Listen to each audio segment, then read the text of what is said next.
Good morning. I'm going to start a new book. There's been a lot of smoke and fires in our area, and so there's a lot of sadness. So we're going to read something titled Blues and the Poetic Spirit by Paul Garon, with a preface by Franklin Rosemont. It is a decapo paperback. The words are pretty small, so Lord only knows how long this will be altogether. But thank you for being with me. I appreciate you. The foreword begins. My special thanks to Franklin Rosemont for supplying quotations from French text, and to James C. Anderson, who provided inestimable aid in photographic research. Valuable photographic assistance was also provided by Amy O'Neill and Diane Allman. Without the technical assistance of Margaret O'Connor, Tony Russell, Penny Martin, and Franklin Rosemont, this book could not have taken its present form. The reader should note that inaudible and indecipherable lyrics are indicated by parentheses, and that further, where the first line of a verse is repeated, the designation ×2 follows the first line rather than a transcription of the second line. And then we have a list of picture credits. Grateful acknowledgement is made to the photographers, copyright holders, and owners listed below for permission to reproduce the photographs used in this book. All right, Short 6, so we all got a copy of it there. That's who we're being thankful for. All right. Again, it is smoky, and it's been smoky out here for days, so I apologize for any coughing or roughness of voice. Preface. The blues is at once a way of life, a variety of music, a poetic movement, a state of mind, a folkloric tradition, a moral attitude, and even a kind of spontaneous, intuitive, critical method. Most commentators agree that it somehow repels all efforts to harness it too tightly in any definition. However, this very indefinable, this many-sided elusiveness is itself revealing about its fundamental character, indicating somewhat its tendency toward universality, as well as the emotional heights and depths it is capable of reaching, thus situating it inevitably beyond the grasp of mere prosaic articulation. The same is true of jazz.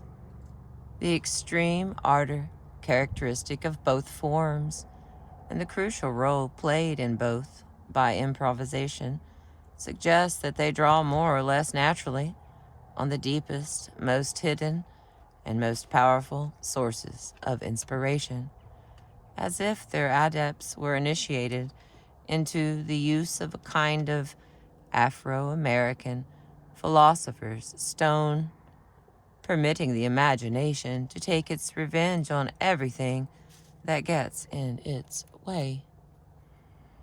It should not be lost from sight that American black music originated in the culture of the slaves, who were systematically deprived of the more refined instruments of human expression.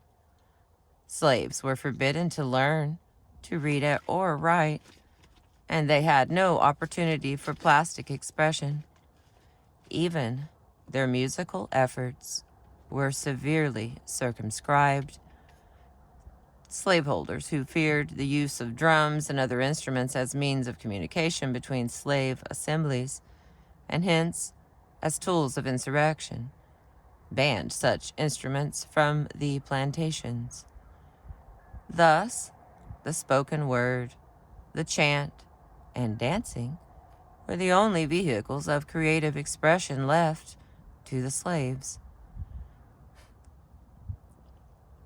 The sublimative energies that in different conditions would doubtless have gone into writing, painting, sculpture, etc., were necessarily concentrated in the naked world and the naked gesture, in the field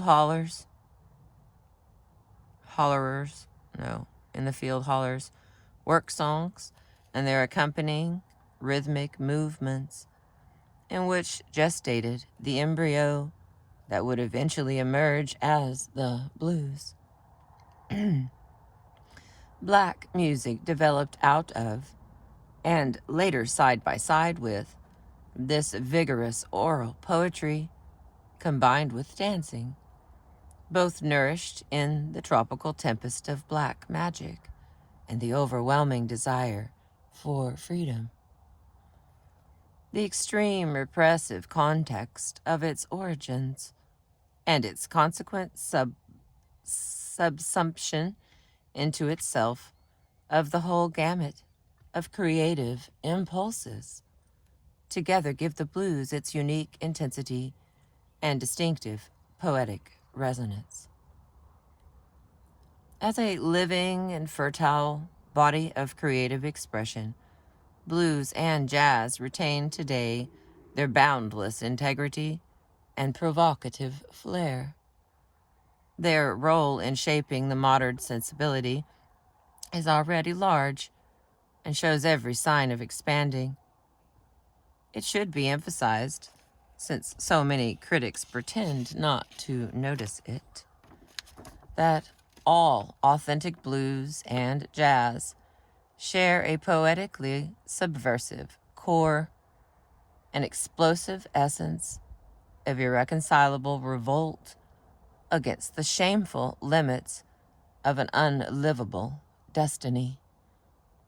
Notwithstanding the whimpering objections of a few timid skeptics, this revolt cannot be assimilated into the abject mainstream of American bourgeoisie Christian culture, except by way of dilution and or outright falsification. The dark truth of African American music remains unquestionably oppositional. Its implacable Luciferian pride, that is, its aggressive and uncompromising assertion of the omnipotence of desire and the imagination in the face of all resistances, forever provides a stumbling block for those who would like to exploit it as a mere commercial diversion, a mere form of entertainment, a mere ruse to keep the cash register ringing. Born in passionate revolt against the unlivable, blues and jazz demand nothing less than a new life. Most critics regard the blues as a historically demarcated and easily classifiable trend, but the blues people themselves generally conceive their life's work to be timeless and outside conventional critical frameworks. Thus, Boogie Woogie Red tells us that blues have been going on for centuries and centuries, and the blues was written years and centuries ago. They was always here. Oliver, 1965. It is plain that critics and blues people are here not only speaking of different things, but speaking a different language, reflecting their diametrically opposed outlooks on man and the world. Conventional critics, by definition, alienated from the process of poetic production, perceive only stale, formal categories, sterile, stylistic devices, reified structures of classification, and what Nietzsche called monumental history, in which the dead weight of the past obstructs the free, creative play of the living.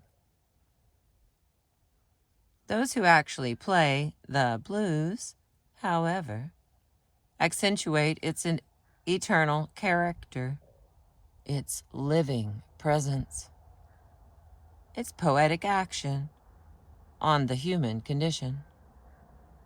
Certainly, blues singers, like anyone else, respond to temporal and temporary demands, but their central focus as poets is always on an infinitely wider field of action, from which nothing, in fact, is closed off.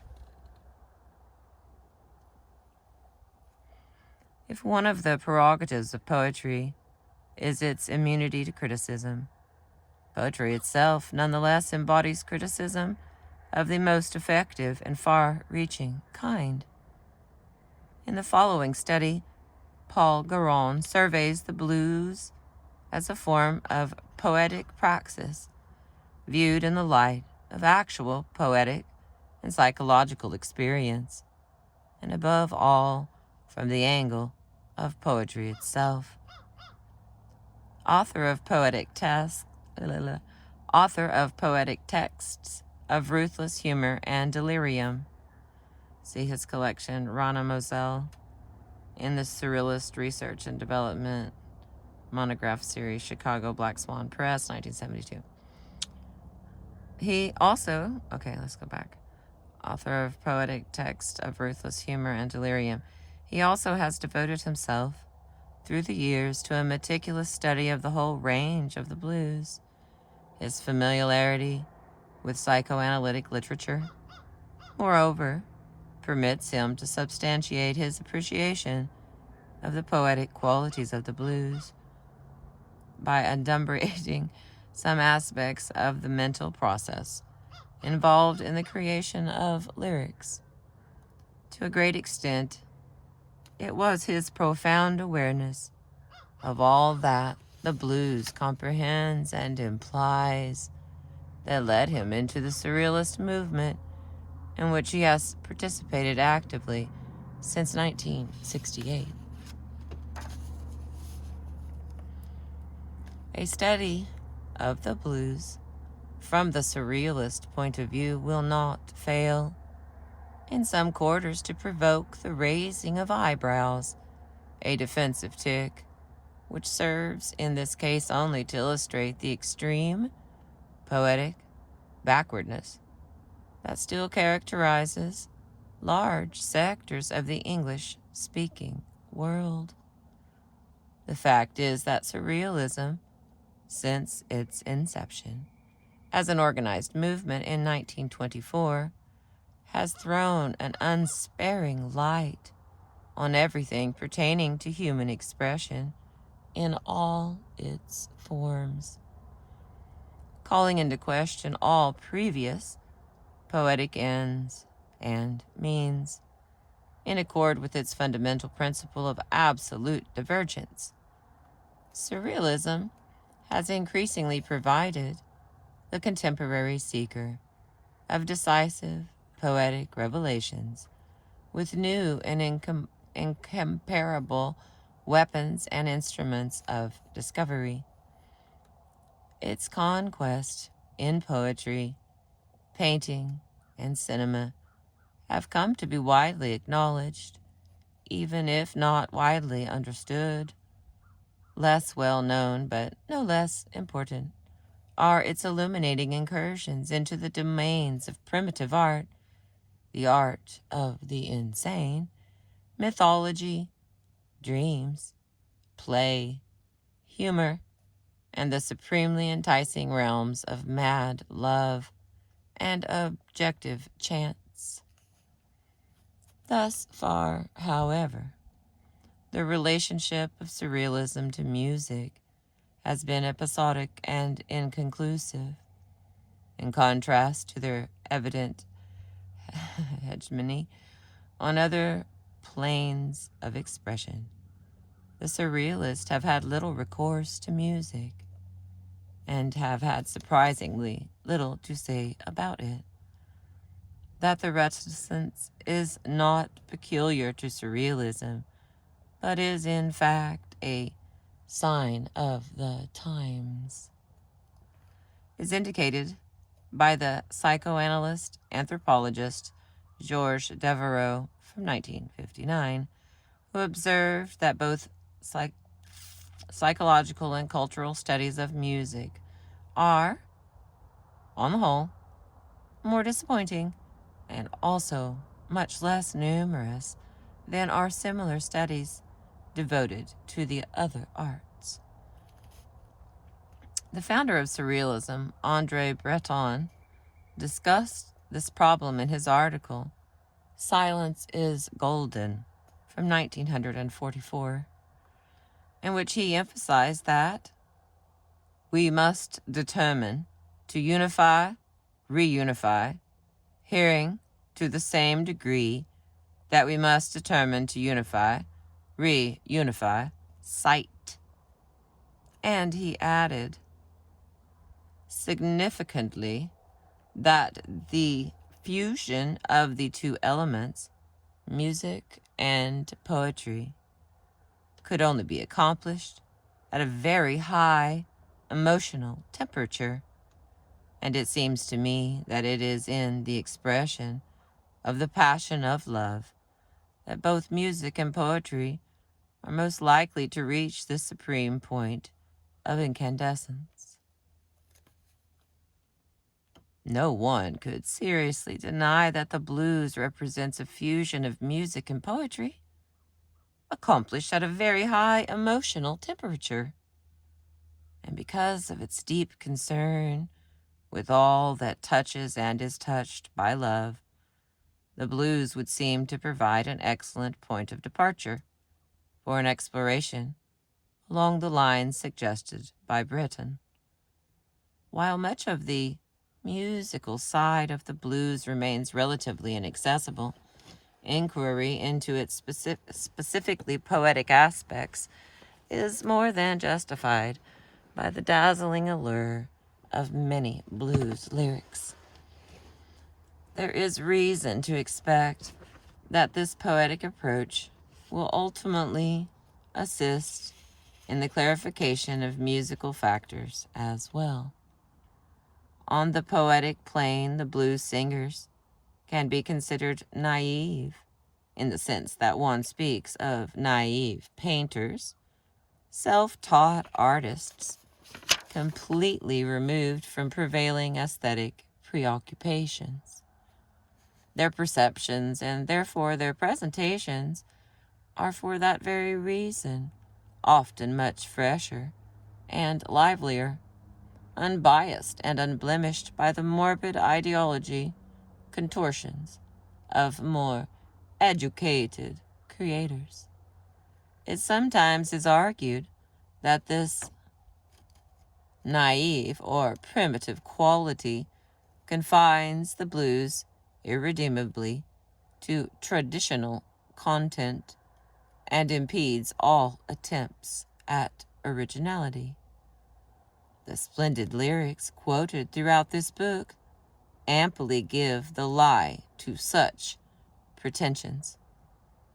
If the blues singers choose not to sing of the pyramids or the Eiffel Tower, if they remain ignorant of or indifferent to the ideological clashes and confusions of bourgeoisie culture, the reasons are plain. Not the least of these reasons, however, is that other and greater wonders have caught their eyes. Wonders that continue to glisten temptingly through the starlit darkness. The unsurpassable wonders of the erotic embrace, the quest for the golden fleece of life's most radiant moments, the irresistible enchantments of the night, the inexhaustible exultation of freedom. It is the blues' naive quality that makes it also definitely utopian, defiantly utopian, in the best sense of the word, imaginatively foreshadowing a happier world.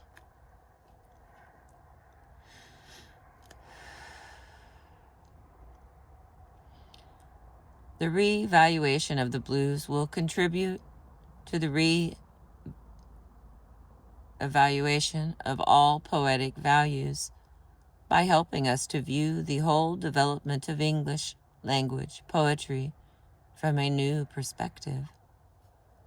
Everyone whose knowledge of the blues and poetry is firsthand will know what I mean when I say that William Langland's visions of Pierce Plowman, for example, or the works of Thomas Chatterton and William Blake are unequivocally on the side of the blues, whereas the works of Alexander Pope, John Dryden, and John Masefield are not. Similarly, in painting, the blues could only wholeheartedly welcome and honor such figures as Bosch,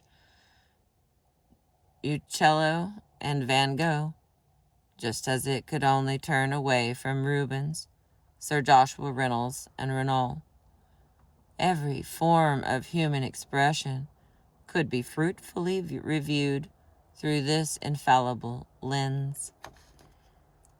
As a poetic vehicle, astonishingly free of the excess moral baggage of civilization, the blues provides us with exemplary criteria requiring total candor, a willingness to assume risks, an unfettered expression of the integral personality, an unreserved fidelity to one's deepest aspirations, an enthusiastic readiness for inspiration at all times.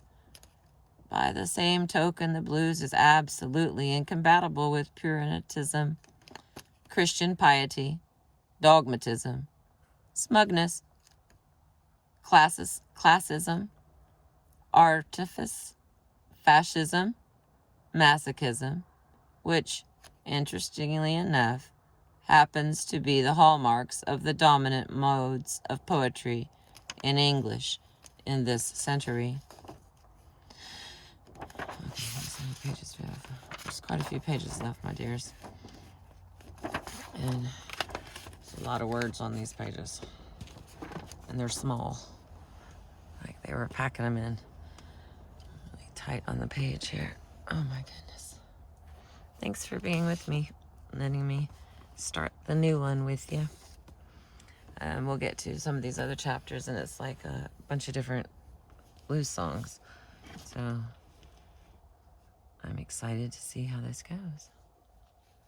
Stay with me. All right, page 10. The blues is thus a formidable breach in the wall that separates men and women from the revolutionary practice of poetry today. To prevent a possible misunderstanding, it should be noted that in the more than 50 years of its existence on records, and in the setting of the abdominal social conditions with which it has had continually to contend, the blues could not possibly have remained consistently free of concessions. Indeed, many blues records, not to mention live performances, are repetitious, imitative, and uninspired. But just as our view of Cubist painting is based on its best examples, like the works of Picasso and Braque, rather than on minor and derivative works, so it is only to be expected that our conception of the blues as poetry should be based on the best, most imaginative lyrics. Such lyrics, moreover, are sufficiently abundant to preclude the accusation that one must overturn a mountain of sand to retrieve a handful of pearls. In all matters of evaluation, one should heed Rosa Luxemburg's advice to distinguish the essential from the non-essential, the kernel from the accidental excrescences. I don't know that word. What is essential is that, not since the Elizabethan era, not even during Romanticism, has there been in English a sustained poetic current of such startling ingenuousness and purity, a poetic current so completely unencumbered by pretense and affection, a poetic current so imbued with the spirit of freedom and love, and so cognizant of the inseparability of the two. Let us consider, at this point, the intellectual climate in which this reevaluation is being made. All right, let's do that. Let me get a little swig of my coffee.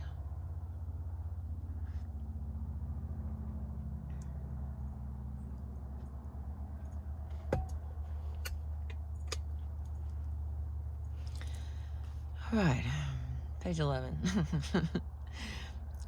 As the contemporary crisis of consciousness extends and gathers momentum, all existing institutions and values will be challenged and criticized without mercy.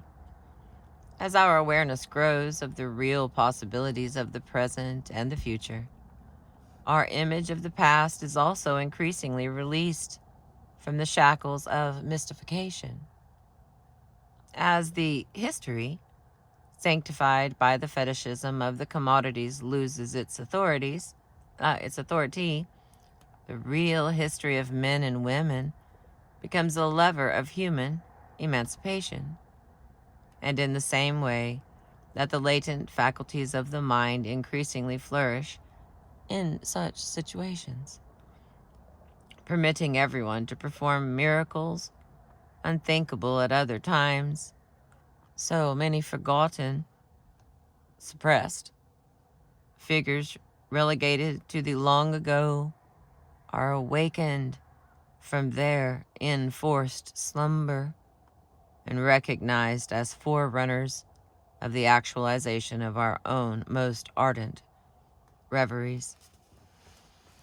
The surrealists have already brought to light an extensive, accursed tradition in U.S. culture, accursed in that it is ruled out of order by the existing authorities, largely neglected by scholars and critics, and not taught in schools, as if such brutal invasions were sufficient to rub out the evidence.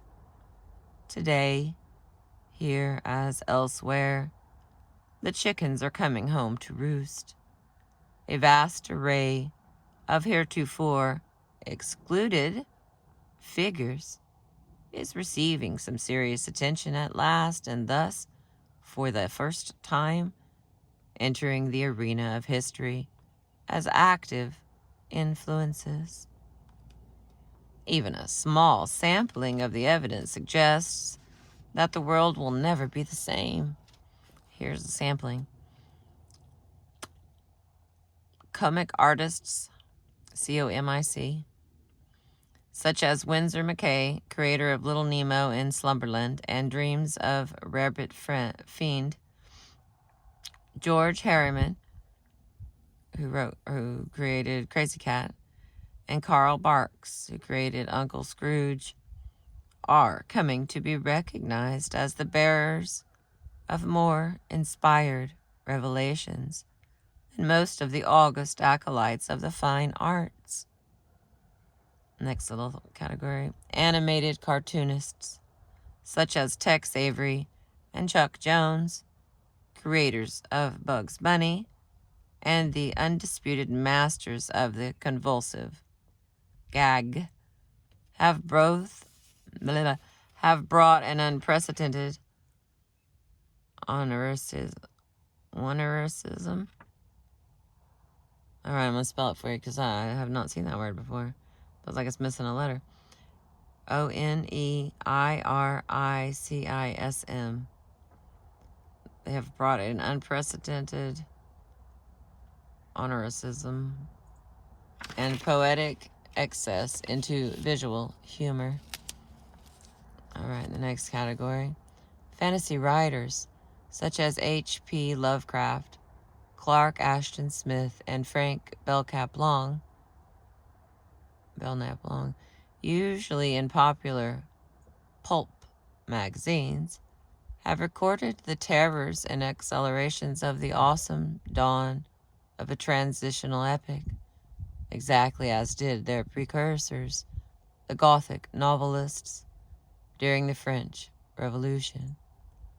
Several imaginative, nonconformist thinkers, such as Benjamin Paul Blood, author of the Anesthetic Revolution and Pluriverse, Ethan Allen Hitchcock, brilliant interpreter of alchemy, Pascal Beverly Randolph, author of Magia Sexualis, and Charles Fort, he's a tireless chronicler of the unexpected, indicate an important underground current that upsets the cherished presumptions of what has passed for American thought. A number of storytellers, such as Charles Brockden Brown, Ambrose Bierce, O. Henry, and Jack London, once popular but later suspiciously fallen to low critical esteem, also merit reevaluation in the light of current poetic needs. Several writers heralded by the Surrealists practically defy classification, like T-Bone Slim, wrote columns overflowing with plays on words and revealing a profound receptiveness to the secrets of language, published in the press of the Industrial Workers of the World, the IWW, the Revolutionary Labor Union. Samuel Greenberg, dead in 1917 at the age of 24, after a life of indescribable torment and poverty, left behind some of the most magical poetry in English, none of it published in his lifetime. And the next group is self-taught architects. Several self-taught architects, such as Simon Rodier, who built the resplendent towers in Watts, California, scene of the Great Black Insurrection in 1965, and S.P. Dinsmore, builder of the Garden of Eden in Lucas, Kansas, have exposed the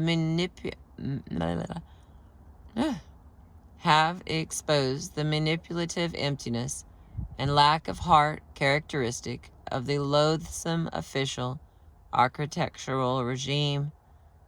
The great film comedians Buster Keaton, Harry Langdon, W.C. Fields, and the Marx Brothers offered an unparalleled critique of everyday rationalism and mediocrity, hinting at the creative playfulness sought by all. These are but a few of the heroic figures on the other side of the American dream. It is no accident that they have begun to appear in their true light, receiving the sympathetic attention they long have deserved, only with the advent of surrealism in the U.S., for the same forces that recently have brought into being an indigenous surrealist movement in the U.S. have also enabled us to perceive clearly the significance of its various isolated antecedents. Appreciation of this accursed tradition, of which surrealism is the most advanced and revolutionary expression, can only enhance the contemporary appreciation of the blues, where the blues singers belong to the same heroic company. Their work, like that of the others we have named, is emblazoned with all the colors of the future. Held in check by the repressive forces of the past, they are reborn today in the fever of our wildest dreams. They are all anticipations of that which will be.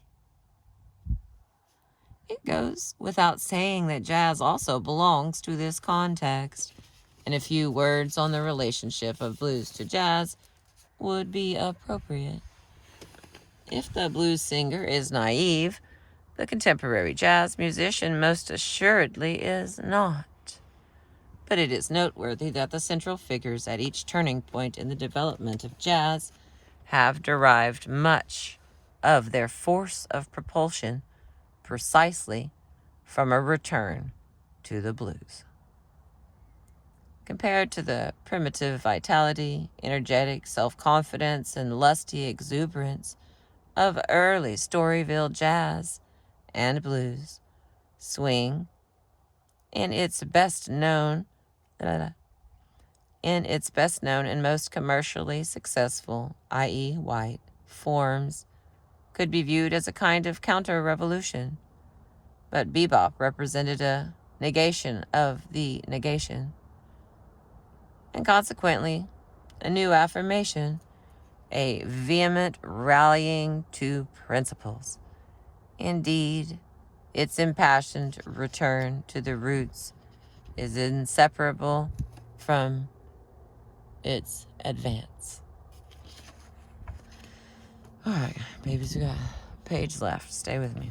The wind's kicking and I'm hoping it's not getting in my thingy. All right. Make me roll. Don't make me roll my window up, I swear.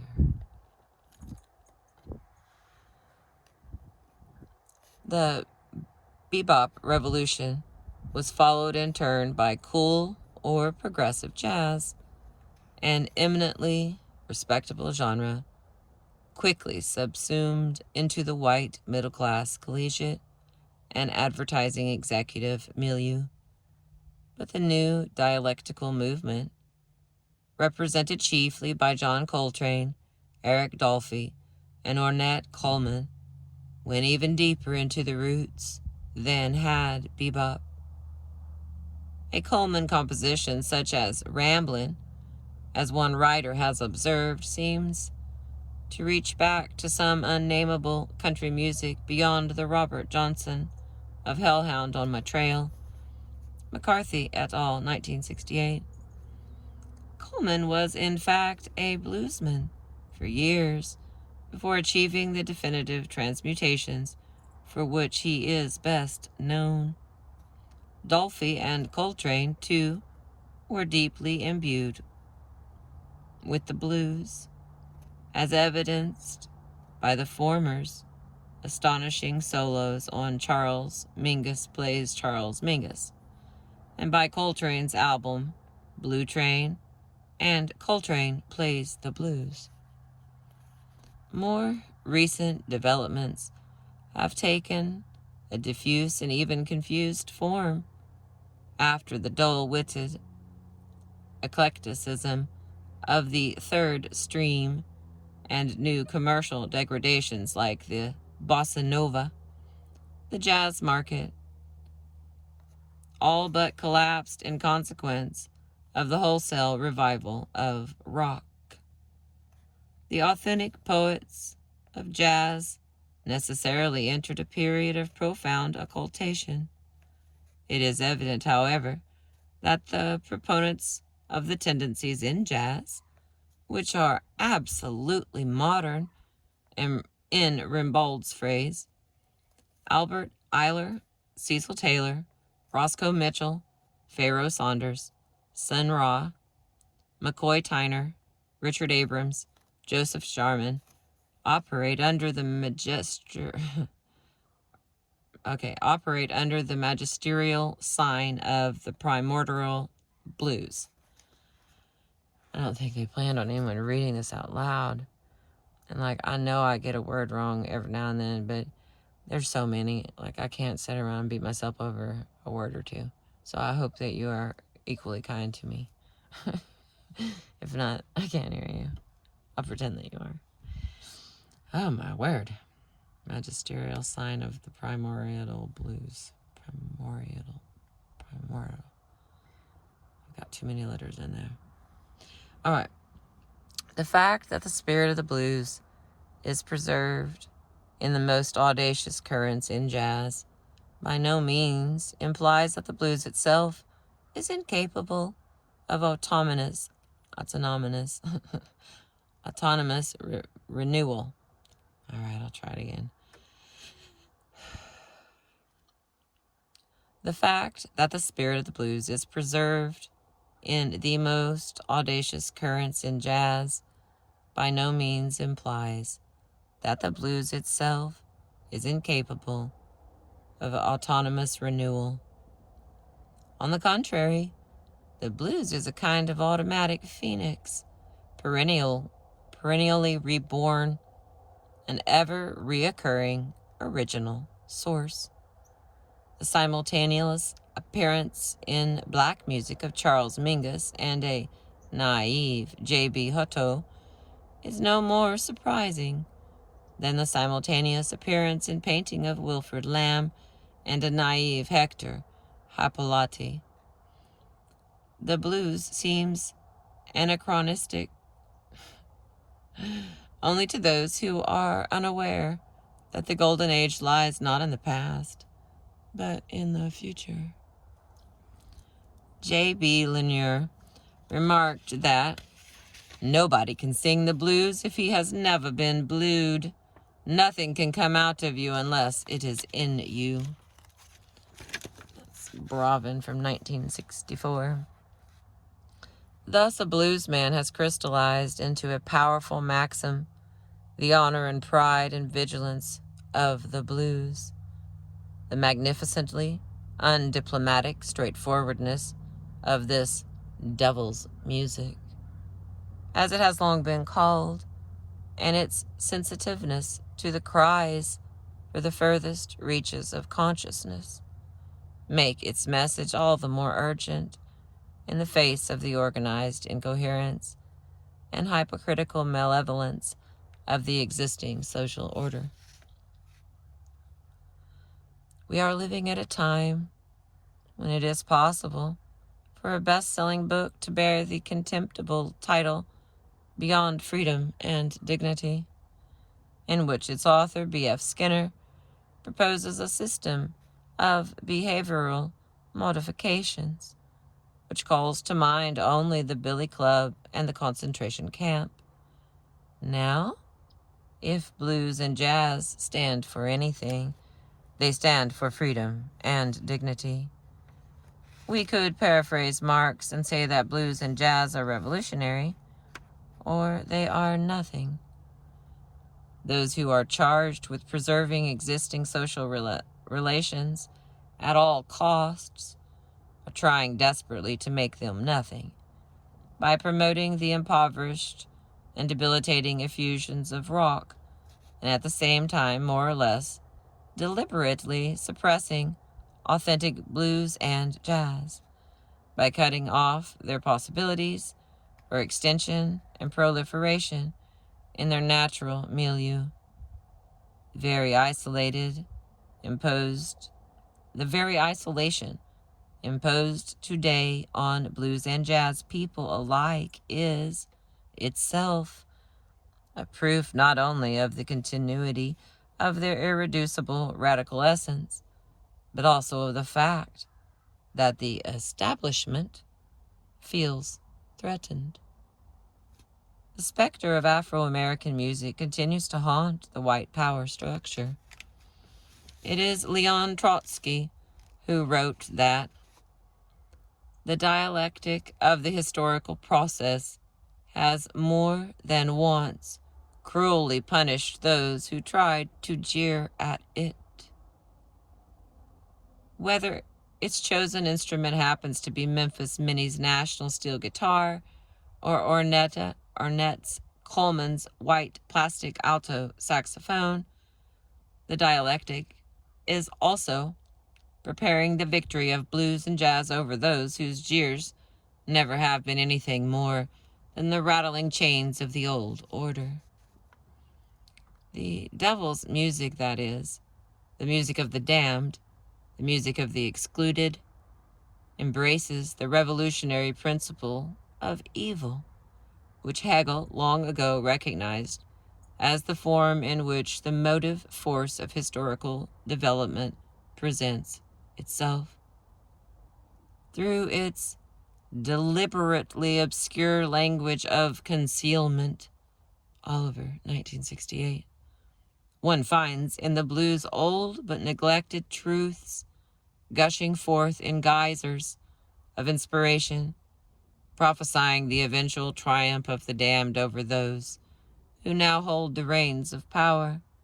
As an oft-quoted lyric announces, "The sun's gonna shine in my back door someday."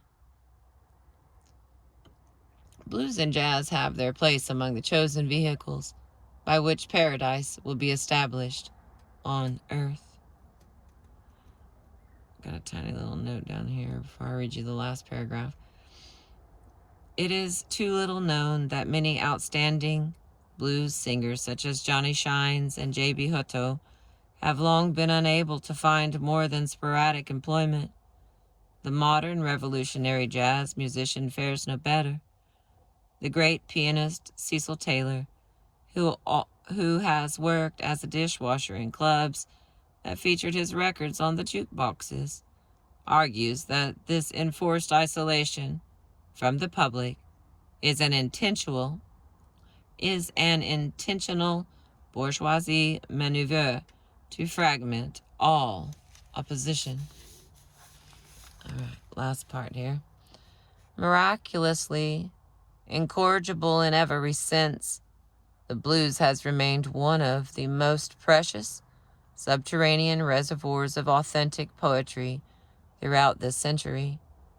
For the development of this unique gift, far from the universities and garrets where the official poets devised their lamentable priesthoods, we should all be profoundly grateful.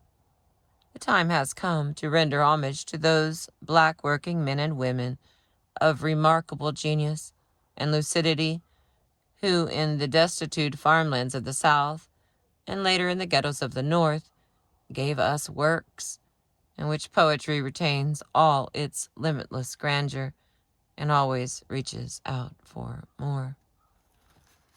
It's written November 7, 1973 by Franklin Rosemont. All right, let me see how many pages the introduction is, because, like, seriously, yo. It's like 10 pages, so I'll have to make another one for the introduction. And I'm going to have to listen to that so I can get most of that back in my head. But I'm glad that you're with me.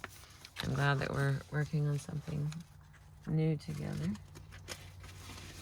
Oh, my little sticky things, hang on. Please enjoy the sounds of traffic while I shuffle about. Alright. I'll put the book up here.